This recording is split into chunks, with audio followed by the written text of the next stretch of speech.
다음 신살의 적용을 보겠습니다. 신의 일주에게 병오년에는 오화 도화살의 기운이 도래합니다. 도화살은 자신의 기와 재능을 드러냄과 더불어 그 자체로 주변의 관심과 주목도를 끌게 되는 기운입니다.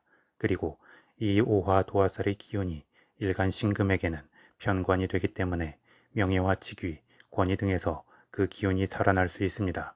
그런데 모든 살은 양날의 칼이 되기 때문에 관심과 주목도가 오르는 것이 무조건 긍정적이거나 부정적으로만 작용하는 것은 아닙니다. 따라서 본인 스스로 편관의 긍정성을 염두에 두고 공공의 이득을 위해 양보하고 책임을 다하며 헌신하는 느낌을 취한다면 도화살의 긍정성을 잘 이끌어낼 수 있을 것입니다. 더불어 신의 일주 일지 해수는 수기운이자 역마살의 기운이고 병원년의 오화는 화기운이자 도화살의 기운이 되어 그 작용의 느낌이 다릅니다. 그런데 각각의 두 기운의 지장간 안에 내재한 임수와 정화는 암합하여 작용하는 면도 생깁니다. 따라서 물과 불의 작용이라 그 시작에서는 격렬할 수 있지만 서서히 내부적으로 연합하고 협력할 수 있는 여지가 충분히 있기 때문에 외부적 상황에 대해 빠르고 충동적으로 반응하기보다 차분하게 기다리고 여유를 가지면 자연스럽게 긍정적 방향으로 불릴 수 있을 것입니다. 다음 신의 일주는 병오년에 양인살의 기운을 맞이하게 됩니다. 양인살은 그 자체로 저돌적이고 고집스러우며 투쟁적인 기운이 됩니다. 그래서 긍정적 작용을 한다면 확실한 성과를 거둘 수 있지만 부정적으로 작용한다면 과도하게 기운만 발산하고 벌어진 상황들에 대한 뒷수습으로 피곤할 수 있습니다. 특히 신의 일주에게 병오년의 양인살의 기운은 관성의 기운이 되기 때문에 자유로운 기운이 강한 신의 일주에게는 처음에 상대적 스트레스가 클 수 있습니다. 그래서 마치 야생마를 길들일 때 빠르고 강압적으로 길들이려 하면 사람도 다치고 말도 다치지만 차분하게 기다리면서 서로의 거리를 천천히 좁혀나가면 사람도 안 다치고 말도 안정적으로 길들일 수 있는 것처럼 상대적인 두 기운이 조화로움을 찾을 때까지 잠시의 여유와 양보의 마음을 염두에 두면 좋을 것입니다. 이는 자신이 먼저 3번 말하고 한 번 듣는 게 아니라 반대로 자신이 3번 듣고 한 번 말하는 것이 되기도 합니다. 또한 상대적인 두 기운이 조화를 이루기 위해서는 매개체가 필요하고 그것은 마치 말에게 있어서 당근이 되는 것처럼 단순히 말만 하는 것이 아니라 어떤 증거와 결과물이 각 기운 사이의 조화로움을 찾는 구체적 매개체가 될 수 있습니다. 다음 12신설의 관점에서 신의 일주 일지 해수를 기준으로 병오년의 지지인 오화는 육해살이 되고 해수는 지살이 됩니다. 육해살은 명칭의 의미로만 보면 육진, 즉 가족이 해를 입는 살이 됩니다. 그런데 그 의미의 극단적 부정성과 달리 기운 관계의 작용으로 이해를 한다면 충분히 그 긍정성을 찾을 수 있습니다. 육해살은 기준이 되는 일지 해수가 기운 흐름에 있어 마지막 힘을 발휘하는 몰입의 단계가 됩니다. 그만큼 일지 해수의 작용에 있어 군더더기 없이 집중력이 커지는 것입니다. 이는 신의 일주 전체의 관점에서 보면 방만할 수 있는 상관의 작용이 정제되고 새롭게 승화되는 느낌이기도 합니다. 따라서 육해살은 지게의 지지대에 비유되기도 하는 살이고 십성론의 관점에서는 관성의 느낌과 어울림이 있기도 합니다.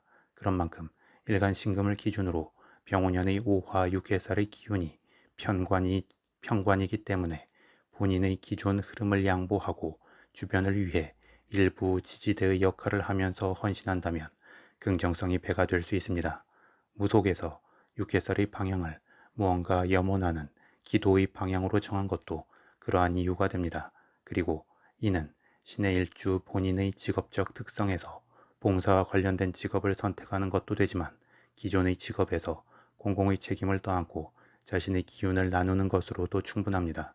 다만 신의 일주의 일지 해수가 지살이자 상관의 기운이기에 갑작스럽게 자유롭고 활동적인 기운을 제어하기는 어렵기도 하고 체력적인 소모가 클 수도 있습니다. 따라서 영양 보충과 운동, 휴식 등을 꾸준히 병행하여 체력 관리를 하는 중에 상황에 대처해 나감이 좋을 것입니다. 다음 신의 일주 일간 신금은 병원연의 지지인 오화를 맞이하여 천을귀인의 기운이 도래하게 됩니다.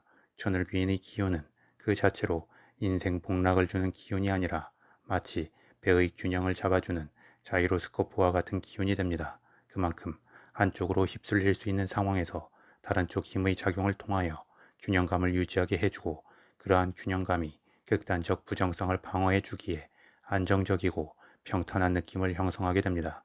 특히 신의 일주는 예리함과 표현력이 강점이 되어 말과 행동에 있어 본인의 뜻과 달리 상대에게 상처를 줄 수 있고 충돌이 생길 수 있는 특성이 있는데, 천을귀인의 도래는 이러한 부분을 적당히 무디고 부드럽게 해주면서 신의 일주가 한 단계 더 성숙하고 도약할 수 있도록 해줍니다. 이는 자유로운 영혼이 서서히 세상을 위해 자신을 헌신하고 기도하는 느낌이 되기도 하여 나름 반전의 묘미도 생기게 됩니다. 따라서 이러한 것들을 종합적으로 이해하여 신의 일주가 병원연 한 해를 보낸다면 많은 좋은 일들이 따를 것입니다. 마지막으로 12운성론의 관점에서 보겠습니다. 신의 일주 일간 신금은 병원연에 병의 기운이 도래합니다. 병은 실제로 병이 난다는 의미보다는 병상에 누운 환자와 같은 마음 상태를 갖게 되는 의미로 먼저 보면 좋습니다. 병상에 누운 환자는 살아온 날들을 관조하고 자신의 아픔을 통해 다른 사람의 아픔을 공감하며 몸의 힘이 빠지면서 기운이 쇠하기는 하지만 필요한 곳에만 기운을 쓸 수 있는 정제된 마음 상태가 됩니다. 물론 부정적 느낌으로 병상에 누워 있으면 힘이 빠지기 때문에 모든 게 귀찮고 답답한 마음에 벗어나고 싶은 변덕스러움도 커지며 건강한 때를 그리워하는 우울감이 자리할 수도 있습니다. 따라서 부정성은 줄이고 긍정성을 향하여 마음을 쓸 필요가 있습니다. 그런데 신의 일주는 일지 해수가 일간 신금에게는 목욕의 흐름이 됩니다. 목욕은 아기와 어른의 중간에 해당하는 흐름이 됩니다. 그래서 기본적 언어 소통은 모두 되지만 아직 절대적 도덕률이 제화되지 않은 상태입니다. 이는 상황에 대한 유연함과 자유분방함으로 나타나기도 하지만 실수에 대해 무심해지면서 아나무인의 태도를 보일 수도 있습니다.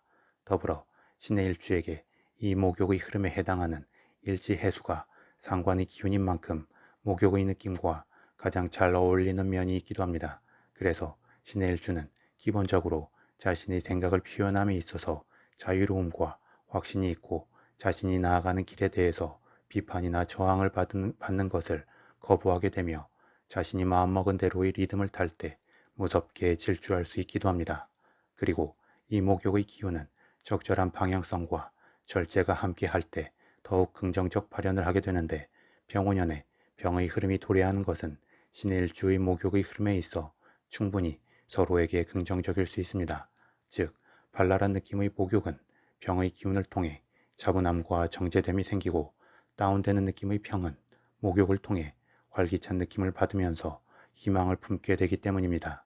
따라서 결국 신의 일주는 병오년에 초반의 어색함과 불편함과 답답함이 있을 수도 있지만 결국에는 새로운 나비의 모습으로 재탄생하게 될 것입니다.